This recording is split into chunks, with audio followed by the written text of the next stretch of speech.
गव्हाच्या कुरडया पांढऱ्या शुभ्र व चोपट फुलण्यासाठी टिप्स. क्रमांक 1. कुरडया भिजवताना नेहमी जाडे गहू किंवा बन्सी गहू वापरावा. यामुळे चीक जास्त निघतो. क्रमांक 2. गहू भिजत घालण्यापूर्वी 3 ते 4 वेळा स्वच्छ धुवावा, जेणेकरून गव्हाची धूळ निघून जाईल. क्रमांक 3. गहू 3 दिवस भिजत ठेवावा, पण दररोज सकाळी आणि संध्याकाळी त्याचे पाणी बदलावे. यामुळे चिकाला आंबट वास येत नाही. क्रमांक 4.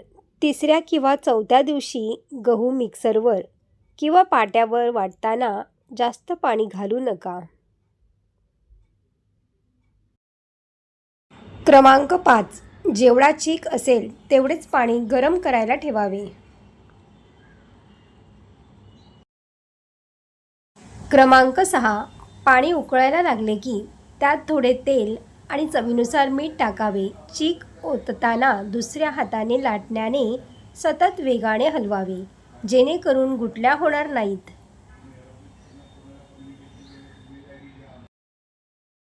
क्रमांक 7. चीक व्यवस्थित शिजवणे खूप महत्त्वाचे आहे. पातेल्यावर झाकण ठेवून मंद आचेवर 5-10 मिनिटे चांगली वाफ काढावी. चीक पारदर्शक दिसू लागला की समजावे तो शिजला आहे.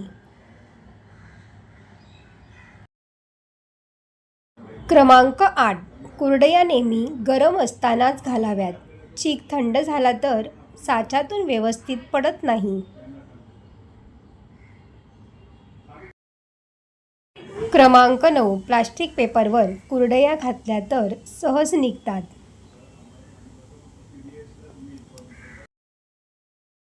क्रमांक 10. कुरडया सुरुवातीला 2 ते 3 दिवस कडक उन्हात चांगल्या वाळवाव्यात. नीट वाळल्या नाही तर त्यांना बुरशी लागू शकते.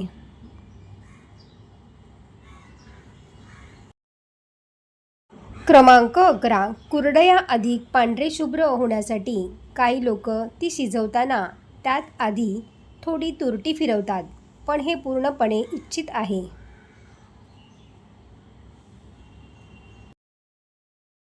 क्रमांक 12.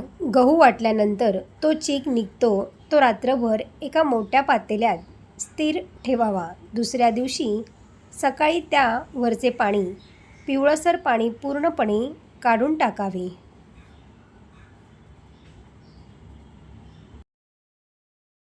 क्रमांक 13. वरचे पाणी काढल्यावर त्यात पुन्हा एकदा स्वच्छ पाणी ओतावे आणि चीक ढवळून पुन्हा 2 ते 3 तास स्थिरवावा.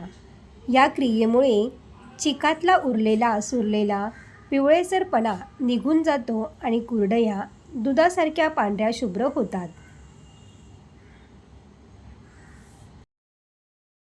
क्रमांक 14. चीक शिजला की नाही हे ओळखण्यासाठी हाताला थोडे पाणी लावून पिठाला स्पर्श करावा.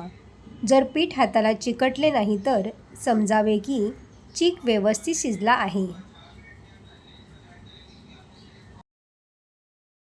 क्रमांक 15. चीक शिजवताना त्यात 1-2 चमचे तेल टाकल्याने कुरडयांना छान चमक येते.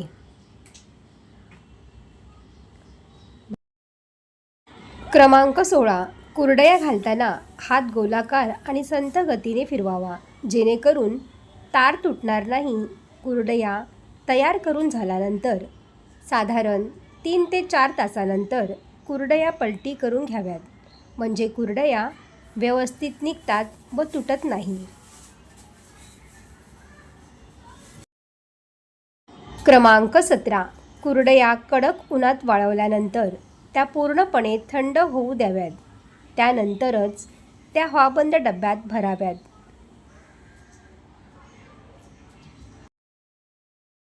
क्रमांक 18. पावसाळ्यात कुरड्यांना थोडा दमटपणा येतो. शक्यतो अशा वेळी त्या डब्यातून काढून अधूनमधून पुन्हा उन्हात दाखवाव्यात.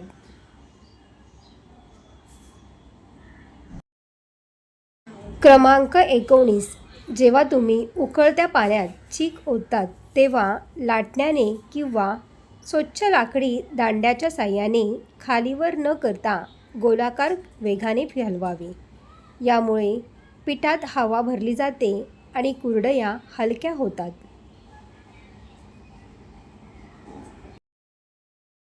क्रमांक 20. पीठ शिजल्यावर साच्यात भरण्यापूर्वी ते एकदा व्यवस्थित चमच्याने दाबून घ्यावे, जेणेकरून त्यात हवा जाणार नाही आणि कुरडयाचे वेढे तुटणार नाहीत.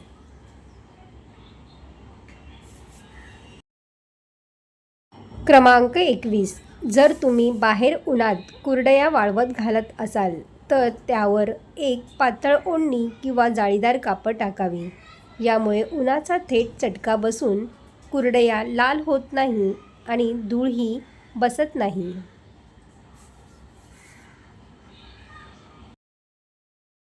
क्रमांक 22. पहिल्याच दिवशी दुपारी कुरडया थोड्या वेळानंतर त्या हलक्या हाताने पलटून घ्याव्यात, जेणेकरून खालच्या बाजूनी वाळेल.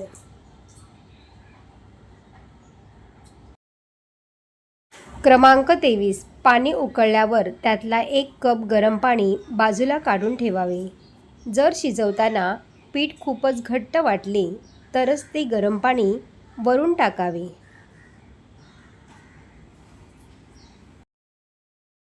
क्रमांक 24.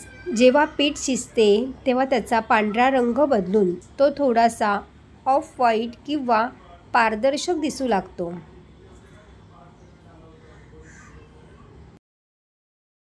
क्रमांक 25.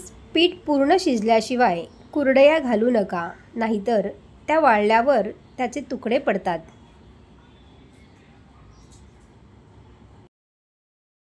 क्रमांक 26. एकदा कुरडया घालून झाल्या की साचा लगेच गरम पाण्यात टाकावा. पिठाचे अवशेष सुकले तर ते काढणे खूप कठीण जाते. गरम पाण्यामुळे साचा लगेच स्वच्छ होतो. क्रमांक 27. साच्यात थोडे पीठ शिल्लक राहते किंवा कुरडयांचे तुकडे पडतात याचा उपमा सारखा पदार्थ बनवावा. त्यात थोडे तिखट, मीठ आणि जिरे घालून वाफवून घेतल्यास ते अप्रतिम लागते. क्रमांक 28. चीक पाण्यात ओतल्यावर तो लाटण्याने व्यवस्थित घोटावा. त्यानंतर गॅसची फ्लेम अगदी लो करावी आणि पातेल्याच्या तोंडावर एक रुमाल किंवा सुती कापड बांधून त्यावर झाकण ठेवावे. यामुळे वाफ बाहेर जात नाही आणि पीठ आतपर्यंत मऊ शिजते. क्रमांक 29. जर तुम्हाला कुरडयांना नैसर्गिक चकाकी हवी असेल तर पाणी उकळताना त्यात अर्धा चमचा साजूक तूप टाका. यामुळे कुरडयांना एक छान सुगंधही येतो. क्रमांक 30. जर पीठ खूप पातळ झाले आणि वेढे नीट पडत नसतील तर तो चीक पुन्हा एकदा थोडा शिजवून घ्यावा. सर्व टिप्स तुम्हाला आवडले असतील तर व्हिडिओला लाईक करा आणि आपल्या मित्रपरिवारामध्ये शेअर करा. असेच नवनवीन व्हिडिओ पाहण्यासाठी चॅनलला सबस्क्राईब करा. धन्यवाद.